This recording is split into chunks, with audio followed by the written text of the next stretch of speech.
It's November 1st, All Saints. Today is considered a sacred day in the life of the worldwide church.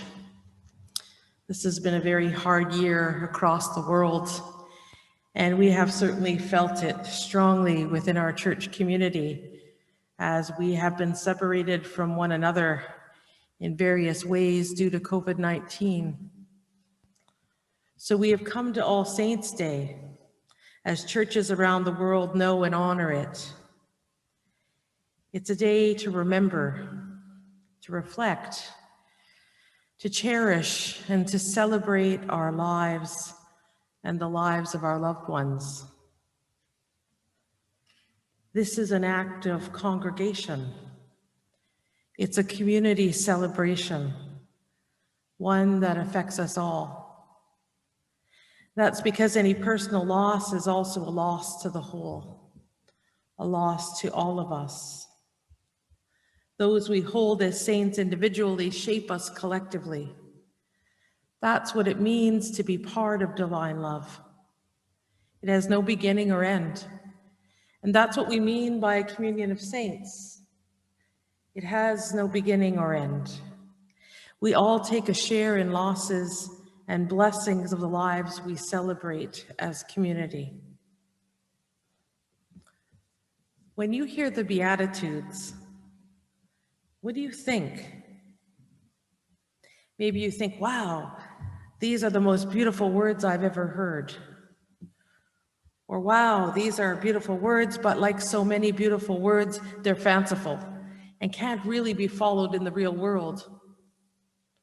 Or wow, these are beautiful words, and oh dear, they are another reminder of all the ways I failed to live up to the high calling of being a follower of the way. Or maybe something completely different. But if you've ever had any of those thoughts, you're not alone. The Beatitudes have been a source of inspiration and challenge throughout the history of the church. During the Middle Ages, many people saw them as counsels of perfection.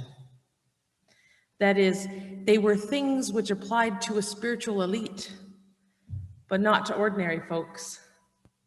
Monks and nuns and other so-called holy people took extraordinary vows of poverty and obedience. So these things about blessings of the poor, meek, hungry, and merciful were about folks seeking perfection. Yet for other people, living in communion with the divine and loving our neighbor is enough.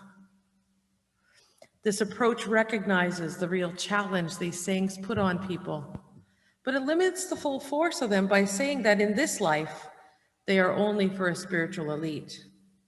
What does that even mean? During the Reformation, I'm sure most of you have studied that heartily. Martin Luther, you've heard of that guy at least. Luther took issue with the whole notion of a spiritual elite. The idea that there were higher and lower levels of Christians was repugnant to him.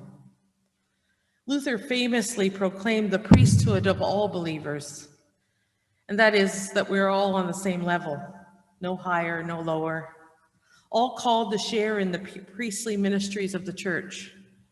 So Luther saw the Beatitudes as applying to all Christians, not just to the few. And you know that I'm going to push further to challenge any notions that we have that considering oneself a Christian makes us elite. Back to Luther for a moment. As one who also had a pretty interesting take on the Beatitudes, he saw them as commands from God. And while commandments were things that were given by God and therefore holy and binding on all, he also felt that human beings, given their fallen nature, can never really fulfill them. Rather, what they do for Luther is point out that there is no way human beings will ever be able to earn their salvation by perfectly following God's will. And the upshot is that what the commandments end up doing is pointing out our need for the forgiveness and mercy of God, driving us into the arms of Christ. This approach sees the Beatitudes as so challenging that they will never be able to fulfill them on our own.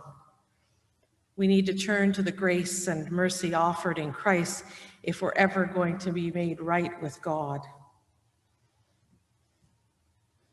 I considered letting you sit with that for a while.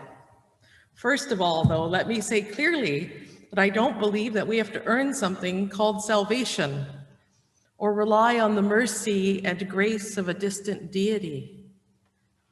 I, along with most especially progressive-minded New Testament scholars these days, don't find these approaches helpful. Rather, we see the Beatitudes, and indeed the whole Sermon on the Mount, as something that Jesus saw as applying to all, not just an elite few, and he probably thought they were in fact doable, although certainly not easy. After all, he says, "Blessed are you when people revile you and persecute you and utter all kinds of evil against you falsely on my account."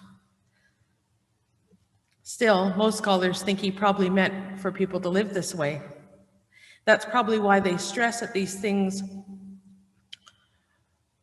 were needed to be lived out in the context of community. These are not things for spiritual superheroes, but for communities to live out. And that's probably also why Jesus stressed the need for love, kindness, and reconciliation in our communities. These things don't always come easily,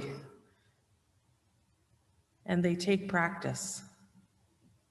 So one of the reasons we choose this reading on All Saints' Day is because they are practices for all the saints, all people throughout all time, all of us saints. And now I'm going to focus very briefly on one beatitude and explore how we might live it out. Blessed are the peacemakers, for they will be called children of the divine. Most of us probably won't be Nobel Peace Prize winners, but that doesn't mean we aren't called to be peacemakers. We all can be peacemakers. Remember when the writer of Ephesians speaks of the Christ breaking down walls of division, removing all barriers that keep us apart and overcoming hostilities that so often leave us living more in enmity with one another than in peace. There is no shortage of barriers that we need to dismantle if the divine dream of peace is to become a reality. We create barriers through our attitudes toward others, and when we freeze people out or simply ignore them, when we refuse to talk to certain people or refuse to deal with problems that weaken relationships. We create barriers when we refuse to give ourselves to others, and when we hold grudges, when we nurture cynicism or resentment instead of seeking peace. If we strive to be ruled by bitterness, that is, to refuse to be ruled by bitterness, if we practice being kind to one another, compassionate, and mutually considerate, these are practices of peace. We nurture peace among ourselves and others when we are people marked by those simple things: kindness, compassion, reconciliation, and of course, love. Blessed are the peacemakers, for they will be called children of the divine. All you saints of God, the Beatitudes are for you, and this is part of our story.